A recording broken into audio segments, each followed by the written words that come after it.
So in regard to that, we have a very nice exercise called From Illusion to Illumination to help us avoid rushing into the future. And remember, you're going into the Pharaoh's posture. Yes?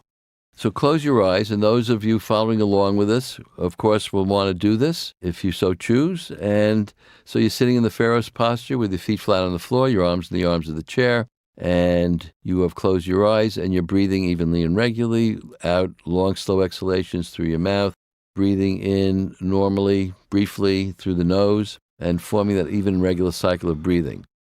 And you're doing the Sea of Illusion exercise to detach yourself from your misconceptions and misperceptions and to avoid rushing into the future. And it's taking a few seconds. So now breathe out 3 times, long, slow exhalations, followed each exhalation by an inhalation.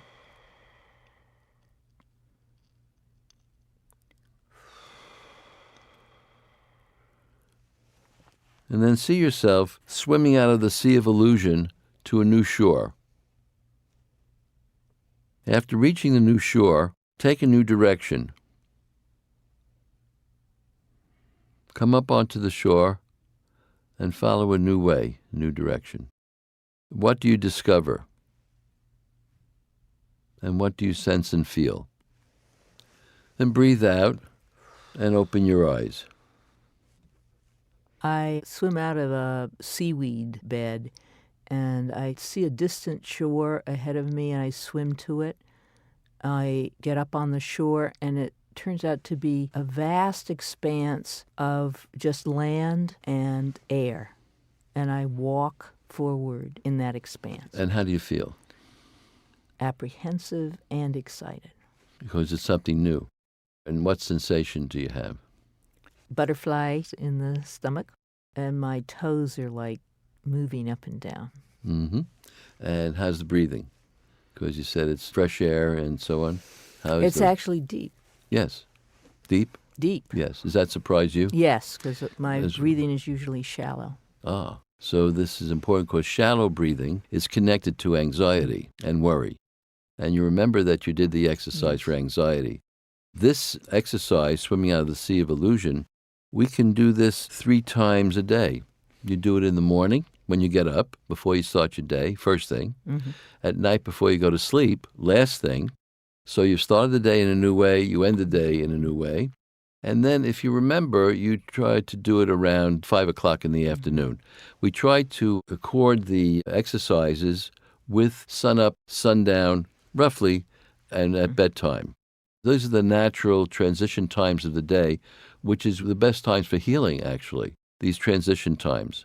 And as some of you may know, around the world, meditation is done generally in relation to these times of day and prayer.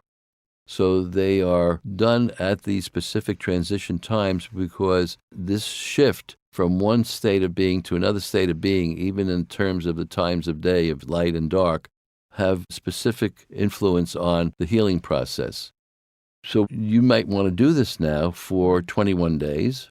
And I say 21, it could be up to 21 days, because if the changes take place and you're sufficiently satisfied and aware that you have mastered this and have created a new habit, then you can stop, right? As far as the anxiety goes, you see that anxiety has its own rhythm. So it comes when it comes. So we do the exercise in relation to the rhythm of that. So when the anxiety is upon you, you stop and do the exercise. So it determines for you when you do it. It's your prompt, as we've discussed throughout the course of this program, that we use the daily life disturbances and difficulties as the teacher.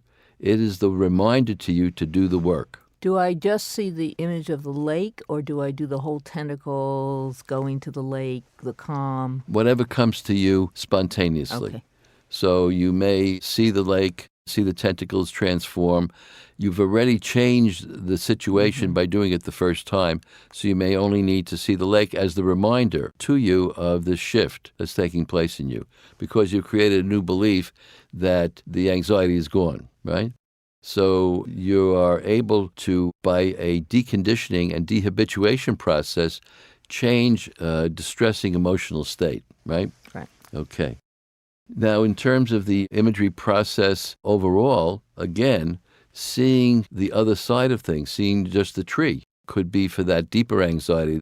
That image that has been for you the new movement, the new possibility, the new direction, could be sufficient as a homeopathic input to create the shift and the change. So you may not have to go through the whole process. It's as you see fit. Okay. As you see fit. One thing we don't want to do overall ever is to deny the existence of something troubling. We don't want to have it appear in our consciousness as something that isn't there or never was there. That's what's called pathological denial. So we don't want to do that. We want to accept the isness of something and know that it's present in life but can be changed. Doesn't necessarily have to be addressed at that moment when it occurs again. You've done it the first time, so you've made yourself available to it. You haven't run from it, and so you haven't avoided the difficulty at first, but you now have a new process available to you and a new belief. So you see that the images of the tree, the image of the disc, the new shore, they all are providing new beliefs. You see, you're making a whole new set of new beliefs for yourself about your life. You're changing your biography. You're changing your life biography. The life biography that is organized through the belief systems that we have developed early in life. There are universal false beliefs, about 12 of them, major universal false beliefs. There are our own false beliefs that we have indoctrinated ourselves with. We picked them up from our family, picked them up from friends, from school, from all sorts of sources. So we've created a biography of beliefs that really drive our life. You're writing a new story, new chapters in your life. So you're writing a whole new text of life experience for yourself, you see, through the image. You're writing a new, if you will, Bible, and so on. You're writing a whole new book for yourself. You're the author. You're the author of all